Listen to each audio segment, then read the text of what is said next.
Emma by Jane Austen, Volume 2, Chapter 9. Emma did not repent her condescension in going to the Coles. The visit afforded her many pleasant recollections the next day, and all that she might be supposed to have lost on the side of dignified seclusion must be amply repaid in the splendour of popularity. She must have delighted the Coles, worthy people who deserved to be made happy, and left a name behind her that would not die away soon. Perfect happiness, even in memory, is not common, and there were 2 points on which she was not quite easy.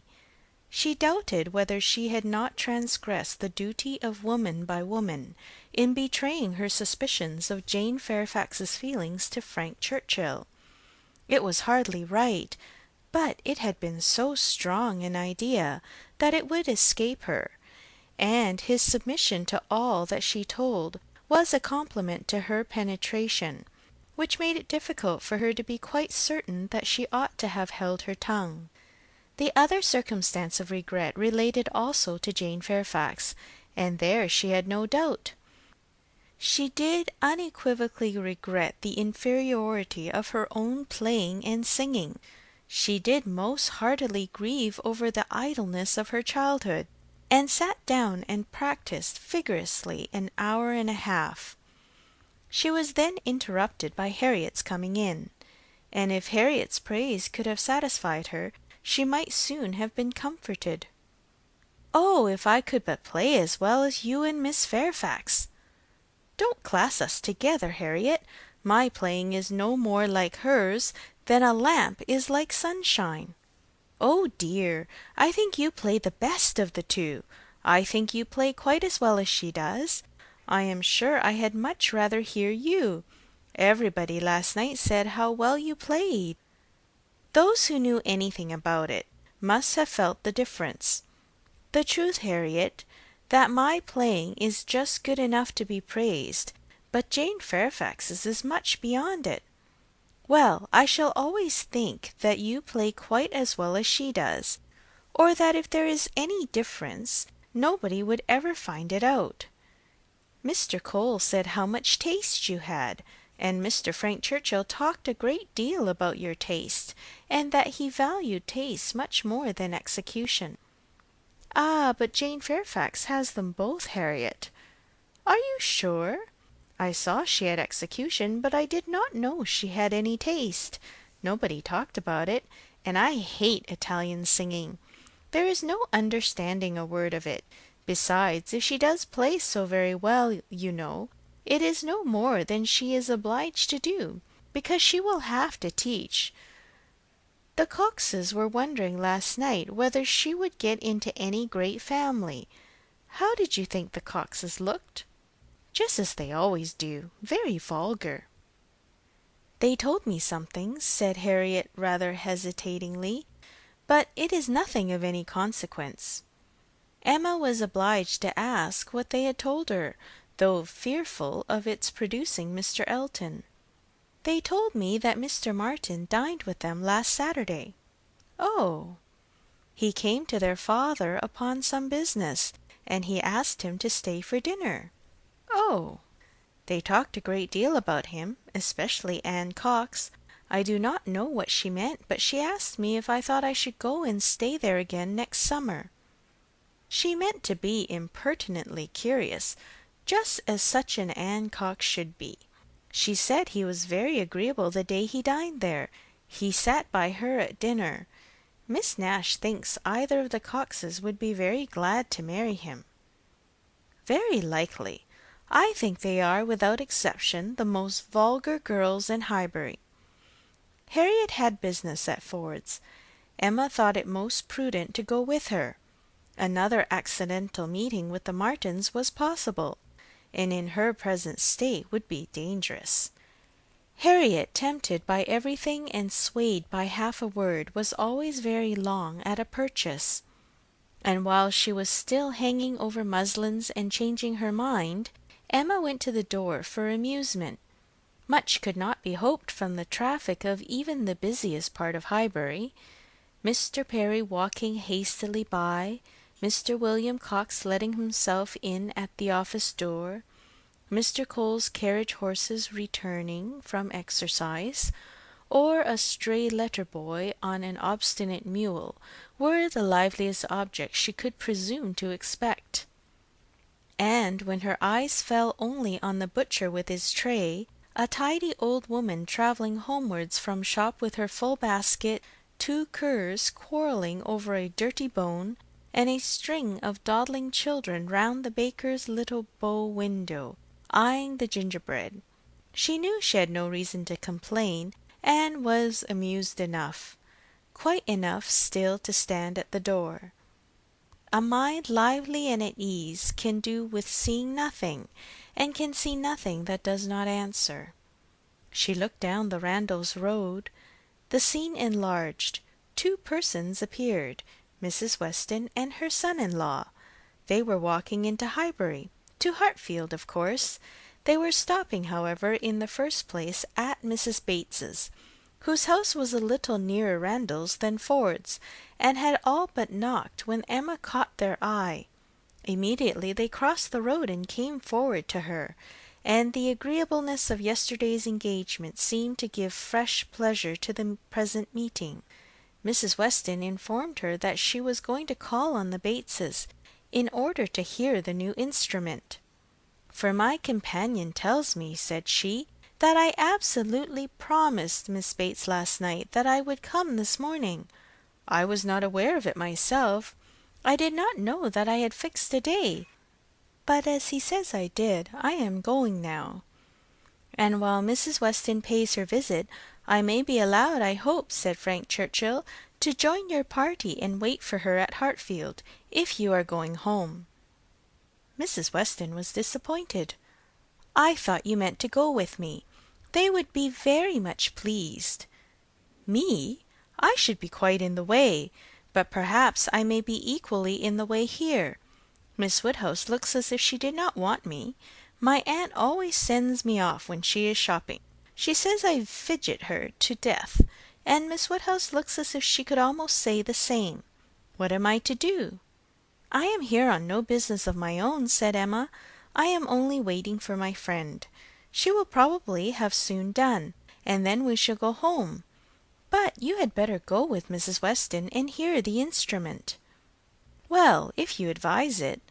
But," with a smile, "if Colonel Campbell should have employed a careless friend, and if it should prove to have an indifferent tone, what shall I say? I shall be no support to Mrs. Weston. She might do very well by herself. A disagreeable truth would be palatable through her lips, but I am the wretchedest being in the world at a civil falsehood." "I do not believe any such thing," replied Emma.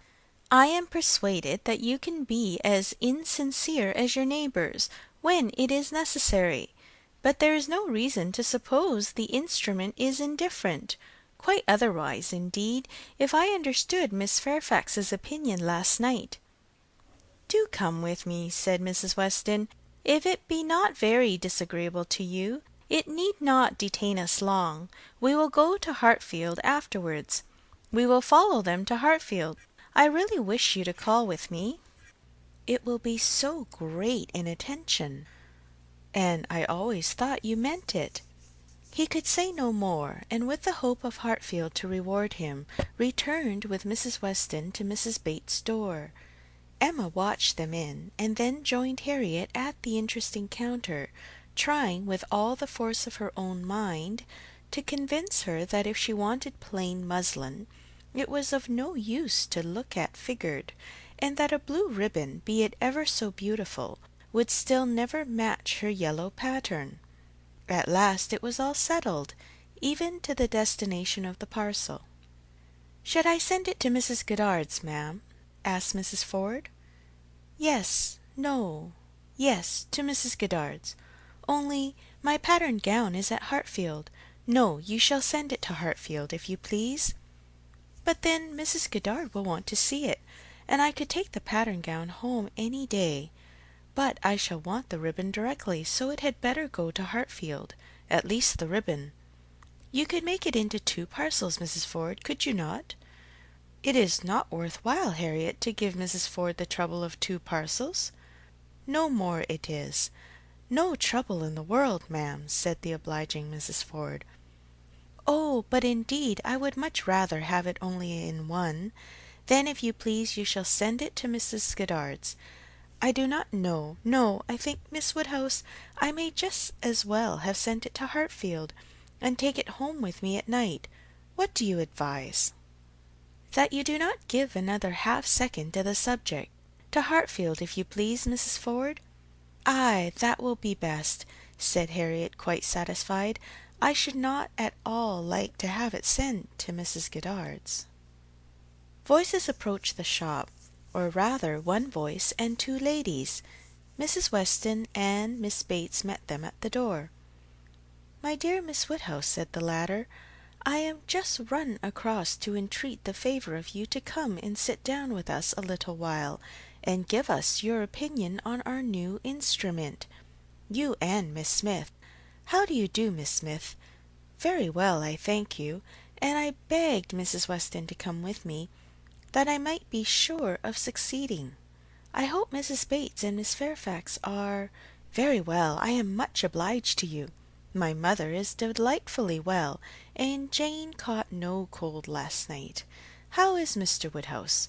I am so glad to hear such a good account. Mrs. Weston told me you were here. Oh, then I said I must run across. I am sure Miss Woodhouse will allow me just to run across and entreat her to come in. My mother will be so very happy to see her. And now we are such a nice party, she cannot refuse." "Ay, pray do," said Mr. Frank Churchill. "Miss Woodhouse's opinion of the instrument will be worth having." "But," said I shall be more sure of succeeding if 1 of you will come with me." "Oh," said he, "wait half a minute till I have finished my job." For would you believe it, Miss Woodhouse, there he is, in the most obliging manner in the world, fastening in the rivet of my mother's spectacles. The rivet came out, you know, this morning. So very obliging, for my mother had no use of her spectacles, could not put them on. And by the by, everybody ought to have 2 pair of spectacles. They should indeed. Jane said so. I meant to take them over to John Saunders the first thing I did, but something or other hindered me all the morning. First one thing, then another, there is no saying what, you know. At one time Patty came to say she thought the kitchen chimney wanted sweeping. "Oh," said I, "Patty, do not come with your bad news to me. Here is the rivet of your mistress's spectacles out." Then the baked apples came home. Mrs. Wallace sent them by her boy. They are extremely civil and obliging to us, the Wallaces. "Always?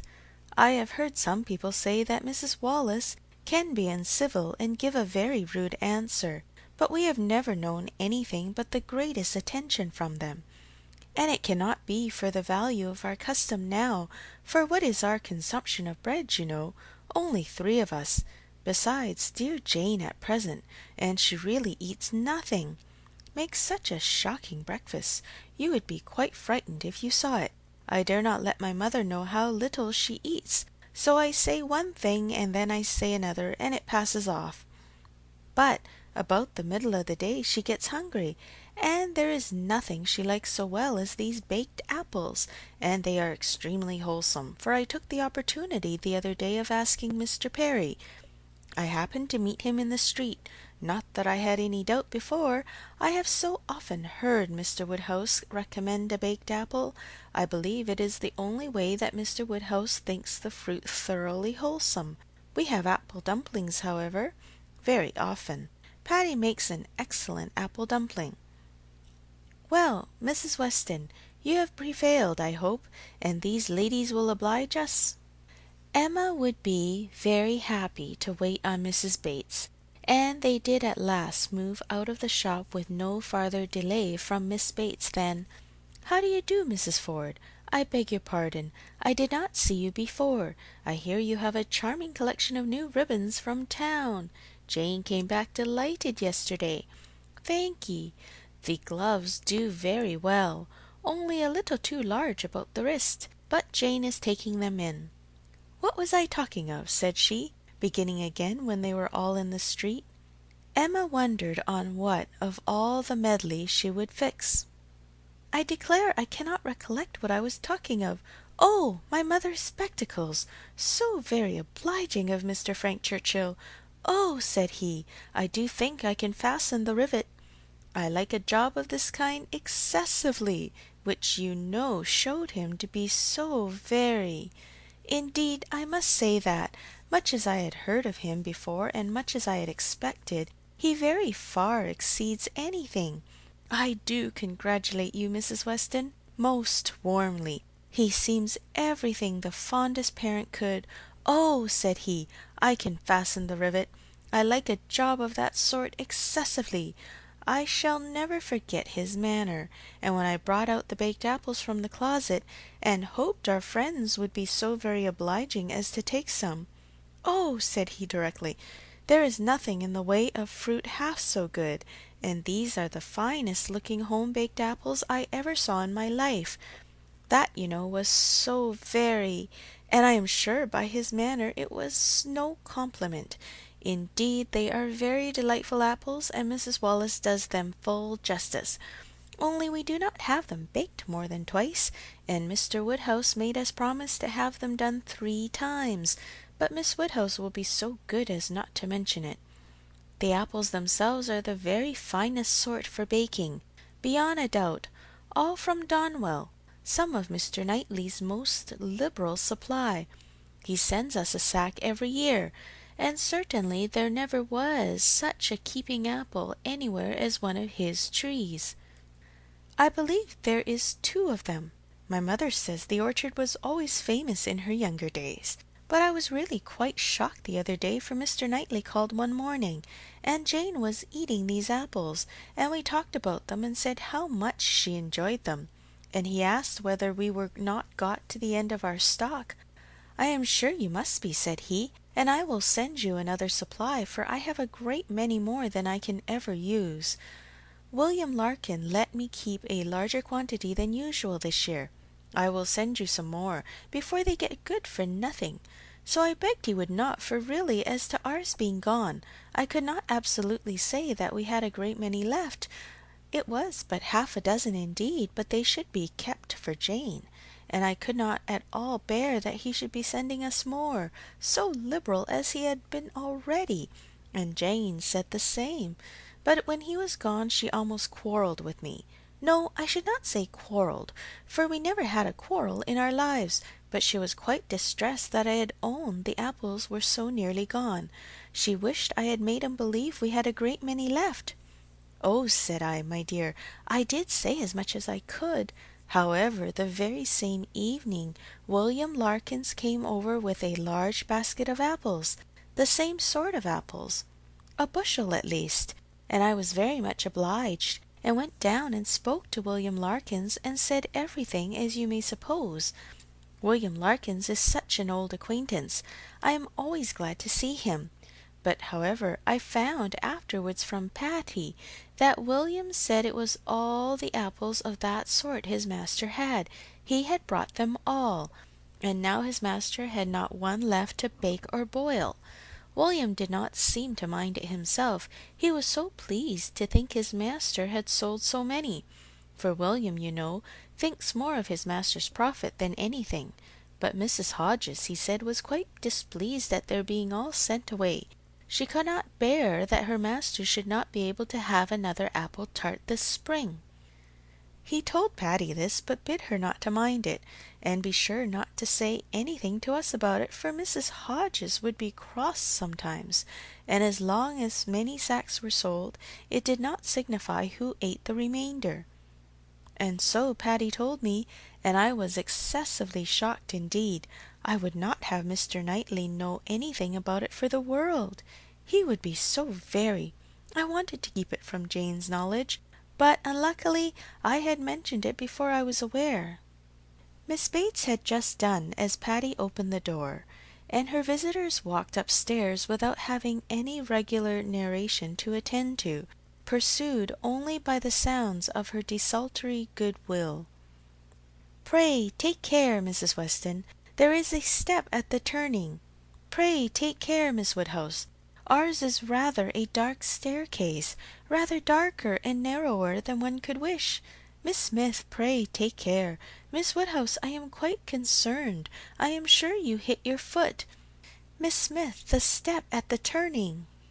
End of Volume 2, Chapter 9.